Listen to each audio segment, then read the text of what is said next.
Alright everyone, welcome back to another reaction. This time we're going to be looking at, all the rest of the cards that have been revealed. Depending on how many there are. I don't want it to go too long. And I'm just going to be rapid firing, listing off my opinions on the new cards and maybe what things that they can be used for. And we'll start with Demacia. Ranger's Resolve. Give allies... Nice way to start. Give allies tough this round. Alright. So... Let's make a comparison here. Is this better than Radiant Strike? I think it's a bit better than Radiant Strike. I say that because it hits Scout Synergy very well. This card really hits Scout Synergy. Because, like, let's say you have Grizzled Ranger and they have a 1/1 to block Grizzled Ranger with. For 1 mana, you can make sure he survives that 1 drop. That 1 attack that would kill him. And then you would be able to attack with him again and then get the Grizzled Bear, Badger Bear. And that's just an example. So, like, when it comes to, like, the mass scout attack, I think Ranger's Resolve is better than Radiant Strike. Not to say that this is a crazy card. It's a good card. I like it. I like the flavor of it. Alright. Concentrated Strike. Fast. Choose an enemy. 2 allies strike it. Huh. 2 allies strike it. That has some strike synergy right there. That'd be interesting to play around with, especially with ooh. There's definitely cards that synergize with strike, but I cannot, for the life of me, remember them right now. So we'll ignore that for now. And I have my eyes on you. And yeah, Genevieve Elmhart. When I'm summoned, give other allies +1/+1 this round. Oh, Scout and Challenger. Oh my God! All right, so this makes the Scout archetype, because the +1/+1 is exasperated by Scouts. Yeah.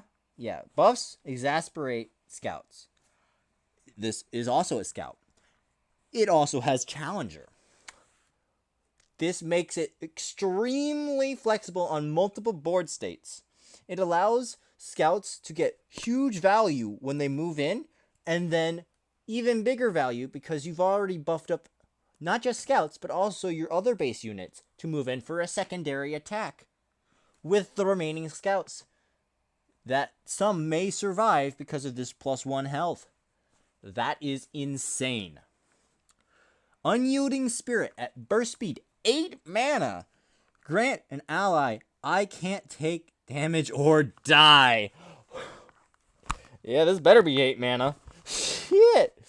So, obviously, you would use this on a Scout that you do not want to die. And I am looking at the Scout right now. You do not want Quinn to die. So, what do? Alright, you put Unyielding Spirit at burst speed on Quinn, move in for that attack, and then attack again. And it will still not die because it's in the same round. Wait, granted, I can't take damage or die. Wait, is that permanent? That's permanent. Holy crap, that's toxic. Yeah, I don't know what they were thinking with this card. It's an 8. To be fair, it's 8 mana, but it's burst speed. It's unreactable, and it basically says, I cannot die. The only counter to this would be Riptide with Nautilus out on the board, and Will of Ionia. What? This is crazy. This is an actual good card. Alright, enough of that. Move on to Freljord. Caught in the Cold. Give an enemy unit Frostbite and Vulnerable this round. Now, I don't know how viable this is. Vulnerable could be a really good keyword. Frostbite is a pretty good keyword. So this hits frost decks. And the vulnerable keyword is a good bonus. The only problem is that, and it's one of the few slow freeze spells that we have. So I think it could be used. It could be used. I think it might hit some decks. I think it might do well. I don't know. It depends on what the Frostbite meta looks like.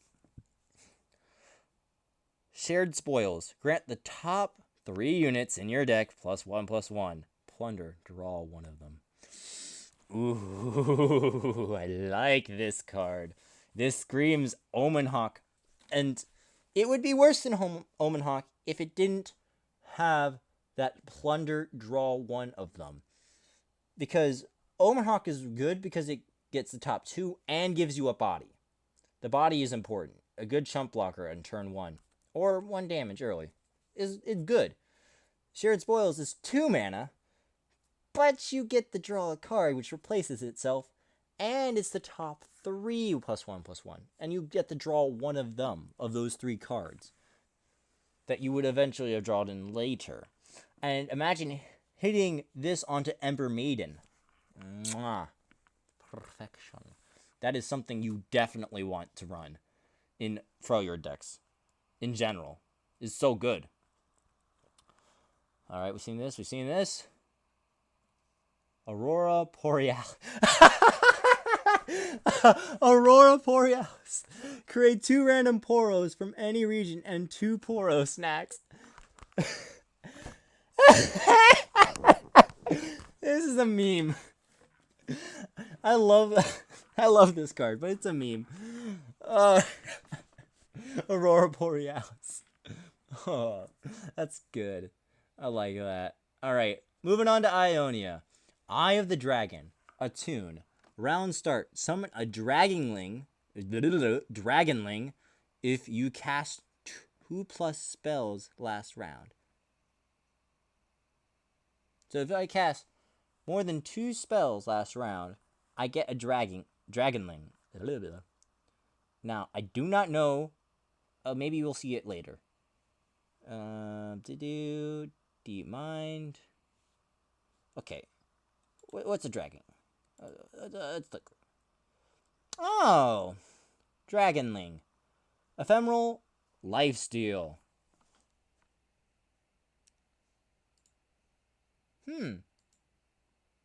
This can hit some control decks. Some ephemeral control. You could definitely hit some of that. It's an interesting card. Might be fun to play around with. Deep Meditation.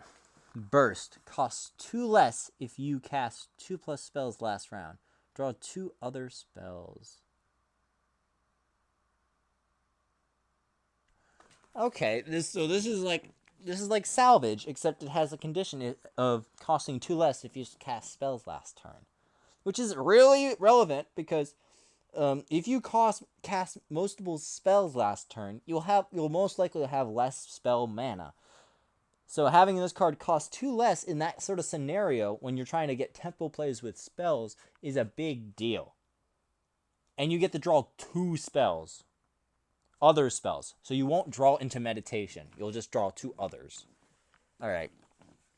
Really good. Horn of the Dragon. It's just straight up double attack.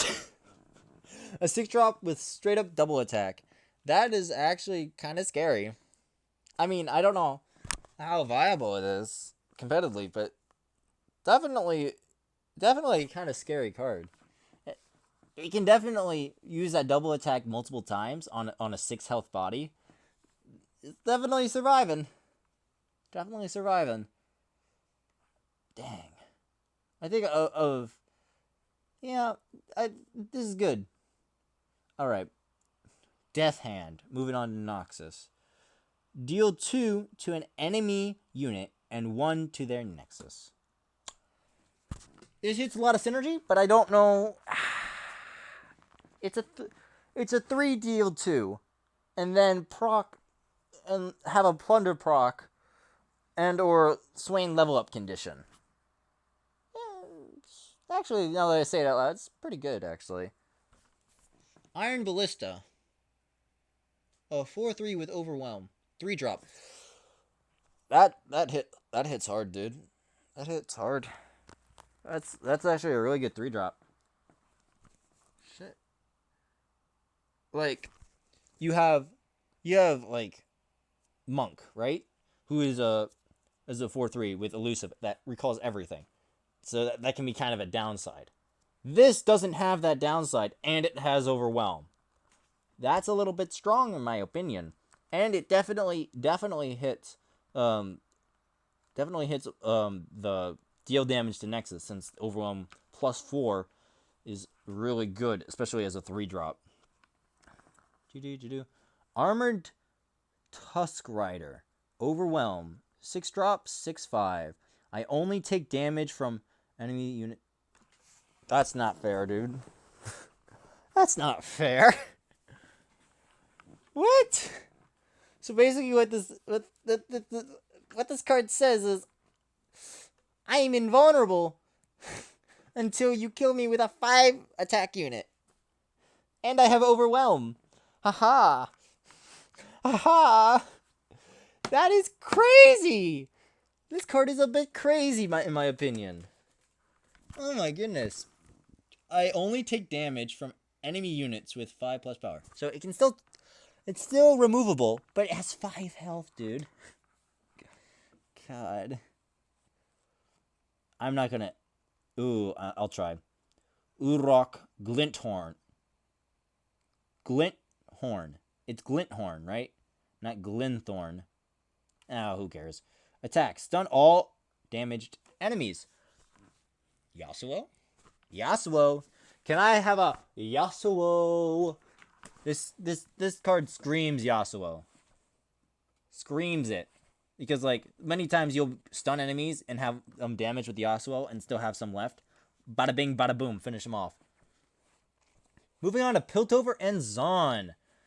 We got Trail of Evidence. A 2-mana burst speed spell. Create a random 2-cost card in hand. It costs 0 this round. Alright, some variants. Maybe good in a... It's basically a random reduction. I mean, at that point, wouldn't you just, like, want to run a 2-cost spell? The specific 2-cost spell that you want? But that's okay. It's whatever. Alright. So we got Suit Up. A 4-mana burst speed spell. 1 drawn. Costs 2 less this round. Set an ally to 4/4. Set an ally to 4/4. Alright. This has to hit some very specific cards. Maybe some 2-cost cards. But or it can hit... It's an ally. It has to be an ally. So this is a very limiting card. I don't think it'll see much play. It's interesting, though. I've always liked the set an ally... set a card to a certain stat total. I like that concept. But I don't think Suit Up really works out in this situation, given the kind of cards it's working with. Submersible. Oh, another meme card! When I'm summoned, draw 1. Then if you're played at least 10 other cards with different names, grant me +4 attack. It's another Pursuit for Perfection card, except it's on a body. An elusive body. That's kind of scary. Hey, at worst, this is an elusive blocker. At worst, it's an elusive blocker, which is not terrible per se, but meh. Chief Mechanist Zevi. When you draw a card, give it fleeting and create a copy of it. So basically, draw 2 cards. Alright. And on to the final region. We're on to Shadow Isles. I think we've seen Sapling Toss, right? Summon a sapling next round. I think we've seen that, but I'm not sure. It's a 1-mana burst speed spell. Bark Beast we haven't seen. The first time an ally dies, grant me +2/+2. That's nice, actually. That's a very nice effect. Very nice and clean. And Thorny Toad. Toss 2 and... yeah, we already seen that. Blighted Caretaker. Play. Kill an ally to summon 2 saplings. Okay. Get that sapling synergy going. This actually works well with Hecarim, too, since they're ephemeral. And have Challenger. Ooh, nice. Nice value there. Alright. Neverglade Collector. When another ally dies, drain 1 from the enemy nexus. Wait, this hits Plunder. That's kind of weird how this hits Plunder. When another ally dies, drain 1 from the enemy nexus. That's kind of weird how this hits Plunder. This might be able to fit into some not Piltover. Oh my gosh, Bilgewater decks. It might fit into some Bilgewater decks or some weird Freljord control decks since it hits Plunder. It's kind of crazy. And, ooh, here it is. Terror of the Tides. Attack. Oh, it has deep. Attack. Give enemies -2 attack this round. Sea monster allies have fearsome. And this is a sea monster. Oh my god. I can't wait to experiment with sea monsters, man. I cannot wait. And with that being said, that's all the new cards from all the other regions except for Bilgewater. We've already went through those in another video. I'll actually send a link to that in the description. But for now, thank you for all for watching. I hope you're as excited as I am, and I hope you all stay healthy, stay indoors, and have a great one. I'll see you all later. Bye-bye.